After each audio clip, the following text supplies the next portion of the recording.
கனிவும் கனவுகளும் கொண்ட கன்னி ராசி அன்பர்களே, இதுவரை அஷ்டமஸ்தானமான 8ஆம் ராசியில் இருந்து வந்த குரு பகவான் சித்திரை மாதம் 18ஆம் தேதி முதல் பாக்கியஸ்தானமான 9ஆம் வீட்டில் சஞ்சாரம் செய்ய இருக்கின்றார். பாக்கியஸ்தானத்தில் இருக்கின்ற குரு தான் நின்ற ராசியில் இருந்து 5ஆம் பார்வையாக கன்னி ராசியான ராசி ஸ்தானத்தையும், 7ஆம் பார்வையாக விருச்சிக ராசியான சகோதர ஸ்தானத்தையும், 9ஆம் பார்வையாக மகர ராசியான புத்திரஸ்தானத்தையும் பார்வையிட இருக்கின்றார். குரு பகவான் 5ஆம் பார்வையாக ராசி ஸ்தானத்தை பார்ப்பதால் மனதில் நினைத்த செயல்களை எண்ணிய விதத்தில் செய்து முடிப்பீர்கள். தோற்ற பொலிவில் மாற்றங்கள் ஏற்படும். உடல் ஆரோக்கியம் மேம்படும். புதிய விஷயங்களில் ஆர்வத்துடன் ஈடுபடுவீர்கள். மனை சார்ந்த துறைகளில் இருப்பவர்களுக்கு லாபம் மேம்படும். முகத்தில் புதுவிதமான புத்துணர்ச்சி ஏற்படும். குரு பகவான் 7ஆம் பார்வையாக சகோதர ஸ்தானத்தை பார்ப்பதால் சகோதரர் வழியில் இருந்து வந்த சங்கடங்கள் நீங்கி ஒற்றுமையான சூழ்நிலைகள் காணப்படும். திறமைக்கு உண்டான அங்கீகாரங்களும் பாராட்டுகளும் கிடைக்கப் பெறுவீர்கள். புதிய முயற்சிகளுக்கு எதிர்பார்த்த பலன்கள் கிடைக்கும். செயல்பாடுகளில் துரிதம் அதிகரிக்கும்.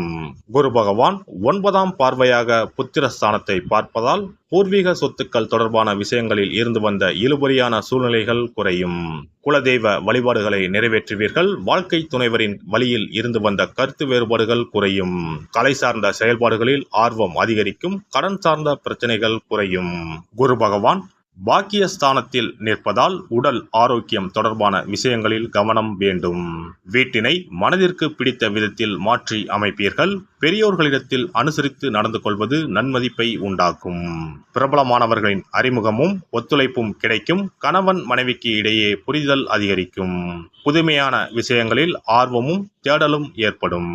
குரு பகவான் 1/5/2024 முதல் 11/6/2024 வரை கிருத்திகை நட்சத்திரத்தில் சஞ்சரிப்பதால் உடல் ஆரோக்கியத்தில் கவனம் வேண்டும். விவசாய பணிகளில் சற்று சிந்தித்து செயல்படவும். கணவன் மனைவிக்கு இடையே அனுசரித்து செல்லவும். பேச்சுக்களில் நிதானத்தை கடைபிடிப்பது நன்மதிப்பை ஏற்படுத்தும். பயணங்களின் மூலம் எதிர்பார்ப்புகள் நிறைவேறும். சுபகாரிய எண்ணங்கள் கைகூடி வரும். குரு பகவான் ரோகிணி நட்சத்திரத்தில் சஞ்சரிப்பதால் பொருளாதாரத்தில் முன்னேற்றம் ஏற்படும். உறவினர்களின் வழியில் சுபகாரியங்கள் கைகூடி வரும். திறமைகளை வெளிப்படுத்தி பாராட்டுகளை பெறுவீர்கள். வெளிவட்டார தொடர்புகளால் ஆதாயம் அதிகரிக்கும். குரு பகவான் மிருகசிரிஷ நட்சத்திரத்தில் சஞ்சரிப்பதால் திட்டமிட்ட காரியங்களில் எதிர்பார்ப்புகள் நிறைவேறும். எதிலும் சுறுசுறுப்புடன் செயல்படுவீர்கள். உடன் பிறந்தவர்கள் ஆதரவாக இருப்பார்கள். மனை விருத்திக்கான முயற்சிகள் அதிகரிக்கும். குரு பகவானின் வக்கரகால சஞ்சாரத்தின் போது ஆதரவாக இருப்பவர்களின் எண்ணங்களை புரிந்து கொள்வீர்கள். எந்த ஒரு செயலையும் பலமுறை சிந்தித்து மேற்கொள்வது நல்லது. வியாபாரத்தில் மந்தமான சூழல் உண்டாகும். தேவையற்ற பயணங்களை குறைத்துக் கொள்வது ஆரோக்கியத்திற்கு நல்லது.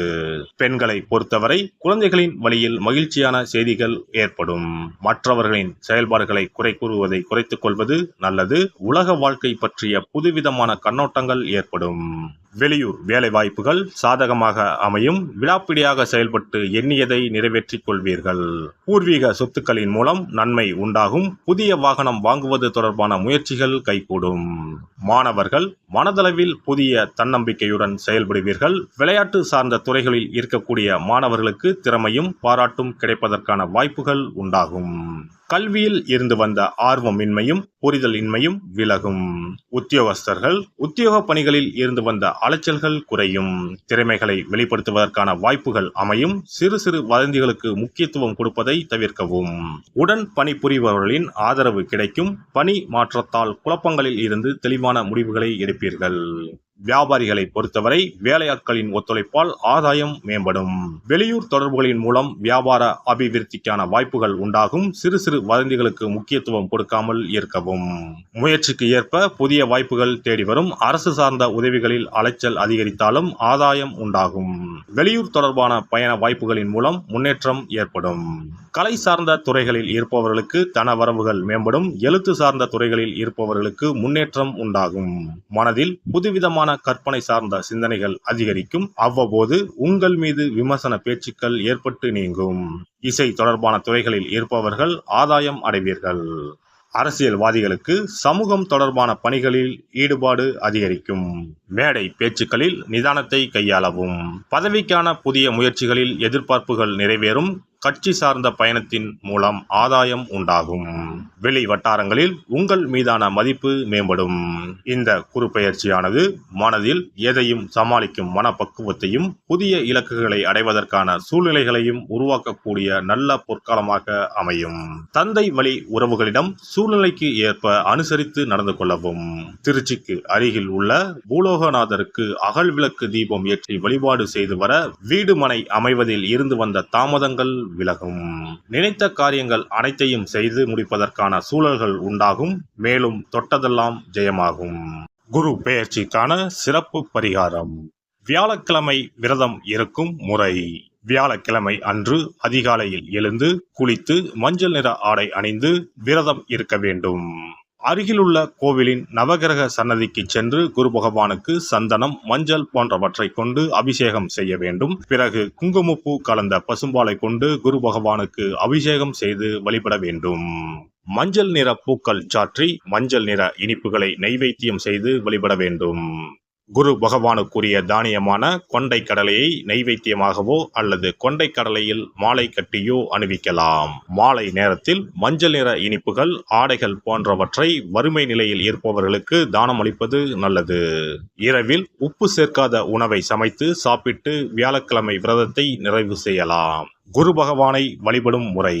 குரு பகவானுக்கு தேங்காய் எண்ணெய், நல்லெண்ணெய், நெய் ஆகிய மூன்றையும் கலந்து விளக்கேற்ற வேண்டும். குரு பகவானுக்கு ஏற்றப்படும் விளக்குகளின் எண்ணிக்கை 11 அல்லது 21 இருப்பது சிறந்தது. குரு பகவானுக்கு பிடித்த மலர்கள் முல்லை, மல்லிகை. ஆகையால் அவருக்கு முல்லை அல்லது மல்லிகை மாலையை அணிவித்து கொண்டை கடலையை படைத்து வழிபடுவது சிறந்தது. குரு பகவானுக்குரிய வளர்பிறை வியாழக்கிழமை விரதத்தை முறையாக மேற்கொள்பவர்களுக்கு வாழ்வில் பல யோகங்கள் ஏற்படும். சரியான காலத்தில் திருமணம் நடக்கும். ஜாதகத்தில் குரு கிரக தோஷம் இருப்பவர்கள் இந்த விரதத்தை கடைபிடிப்பதால் தோஷங்கள் நீங்கும். தொழில் வியாபாரங்களில் சரியான வருமானங்கள் இல்லாதவர்கள், குடும்ப பொருளாதார நிலை சிறப்பாக இல்லாதவர்கள் இந்த விரதத்தை மேற்கொள்வதால் குரு பகவானின் அருள் கிடைக்கப்பெற்று தொழில் வியாபாரங்களில் செல்வ வளம் பெருகும். மேலும் எதிர்பாராத சிறந்த வாழ்க்கை உண்டாகும். எல்லாம் வல்ல இறையருளால் நீங்களும் உங்கள் அன்பு குடும்பமும் உடல் நலம், நீலாயுள், நிறை செல்வம், உயர் புகழ், மெய்ஞானம் ஓங்கி வாழ்க வளமுடன். இந்த வீடியோ பதிவு உங்களுக்கு பிடித்திருந்தால் லைக் பண்ணுங்க, கமெண்ட் பண்ணுங்க, ஷேர் பண்ணுங்க, மறக்காம சப்ஸ்கிரைப் பண்ணுங்க, பக்கத்துல இருக்கிற பெல் பட்டனை கிளிக் பண்ணுங்க. நன்றி, வணக்கம். ஓம் நமச்சிவாய. சிவாய நம.